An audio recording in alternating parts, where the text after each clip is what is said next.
Bobby, how about you take this third fight away, man?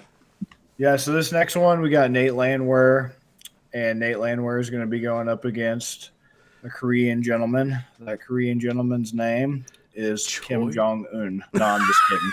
It's Choi Doo-Ho. Nate Landwehr versus Choi Doo-Ho. That's fun to say. Choi Doo-Ho. All right.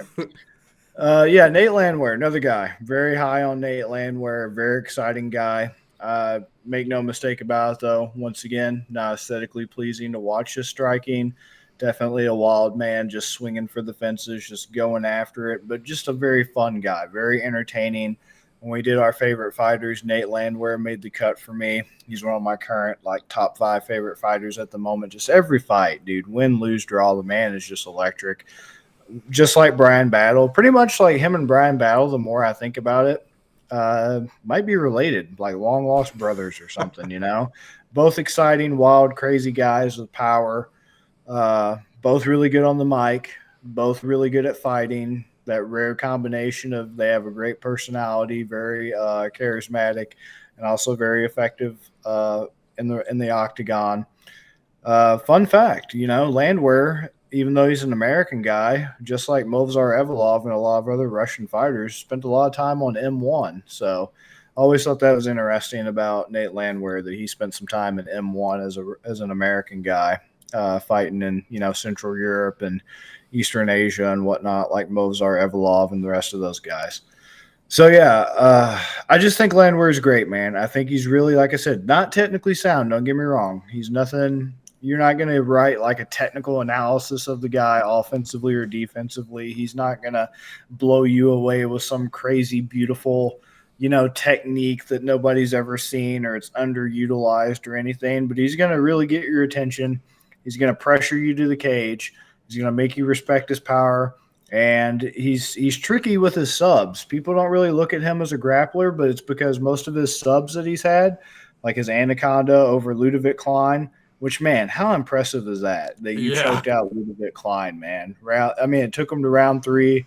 Performance of the night bonus he got from that. Choked out Austin Lingo, another performance of the night. The guy is just performance of the night bonus machine. And, yeah, he lost to Dan Ige, but it's Dan Ige. Julian Erosa, when he lost to him, Julian Erosa was coming back, had a lot to prove. It's concerning that he's lost to Herbert Burns, but that was his first UFC fight. I'll chalk that up to, debut nerves, and that's been 4 years now. He's recovered really well since then. Just knocked out Jamal Emmers this past March, round 1 performance of the night yet again for him. So, yeah, I think Nate Landwehr is just phenomenal. Very entertaining guy. Hope to see him continue to be on the roster for a very long time to come. Doo-Ho Choi, right? So this is a guy coming off TKO win over Bill Algeo this past July. Majority draw Kyle Nelson February last year.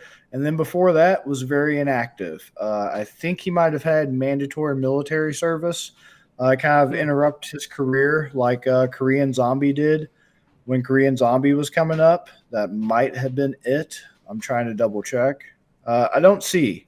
So maybe it was military service. Maybe he was injured. I'm not seeing why he had such a long layoff, but pretty much he had 3 losses in a row. So December 10th of 2016, lost to Cub Swanson by unanimous decision.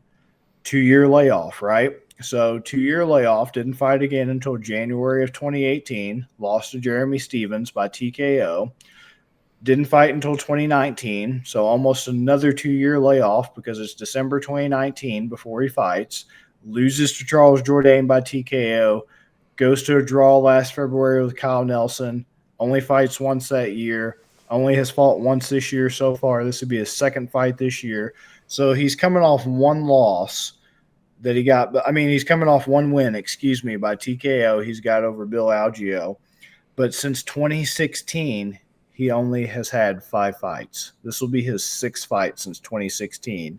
And that is extremely concerning because, I mean, people wonder when it came to his military service, since he's Korean, how much of, the Korean Zombie, how well he could have performed had he not had that military service. this is textbook example of Doo-Ho Choi. What has he lost due to that military service and just the other factors that have probably contributed to his inactivity, whether it's injury, just recovery, just rest, just not being mentally in it, whatever the cases may be. It's not good for a fighter when you only have 5 fights since 2016. You got to stay sharp. You got to stay active. You got to stay engaged.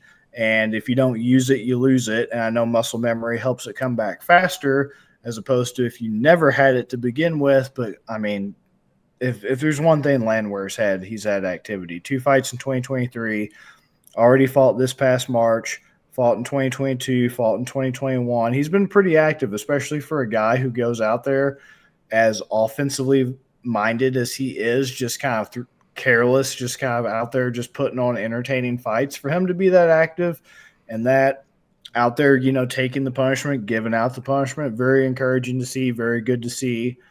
And I just think there's too much going against Doo-Ho Choi. Like, he had all this promise and everything when he was in the UFC and when he made his debut in 2014. But I mean, he's only had 2014.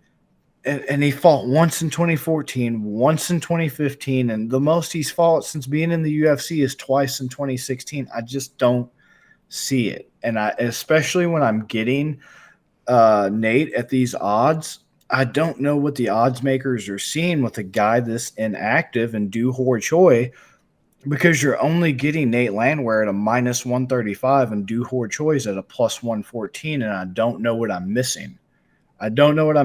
What do you think? Unfortunately, I think I'm as puzzled by this as you are. Like, basically, what you said wrapped up in a nice little candy wrapper. He's got 2 wins since his July 8th fight in 2016.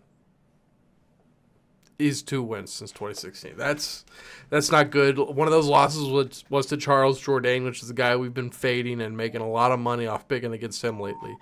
You look at the money over here. Looks like 70% of the bets, 63% of the money on Nate Landwehr. And it's moved down a little bit. It's down to minus 135 now. I don't know if that's because money's starting to come in on Choi now because they see the value. But at the same time, he's just been so inactive. If you're looking at his stats right now, you're seeing that Landwehr clears this man. That there's only one stat that's the strike accuracy right now, 53% to 46%. Landwehr is either leading or tied in every other category. It's just hard to not see Landwehr winning this fight, but just the money and that number is just really weird.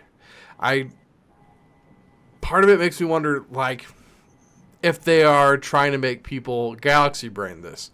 Like, I think people hate on Nate Landwehr a little bit. 100%. Yeah, 100%. they're like, people are like, oh, he's sloppy.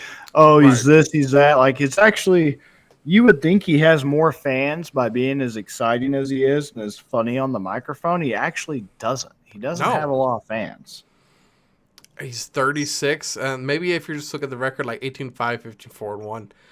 I just don't see it, man. Landwehr even beats him in reach, 36 to 33. Once again, not a huge age gap. I don't know, man. This is one where maybe we're just scratching our heads and it's like, you know what? It's MMA, it's fighting. Sometimes it just doesn't make sense. Maybe this is one of those. But I feel like that's not a good enough reason not to take Landwehr here. So I'll be on Landwehr money line, but if for some reason if Choi pulls this one off, I'm gonna be like, you know what? Vegas told us from the moment they put out these lines. I think I'm going to go Landwehr, KO, TKO, or sub at plus 180 double method. KO sub? Yeah. At plus 180, knowing Nate Landwehr and his, you know, he I said before, he likes to take a choice. If he rocks a guy, maybe he'll choke him out like he did Lingo. Maybe he'll choke him out like he did Ludovic Klein. Or maybe he'll finish him with punches like he did Jamal Emmer. But to get that plus 180, yeah, I'm all over it. How? How does he choke out Ludovic Klein? And then this is the number.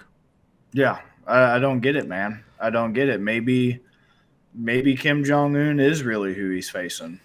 Maybe it's staged for the glorious leader, man. Maybe it's going to be like the Montreal screw job. Maybe. Screw job.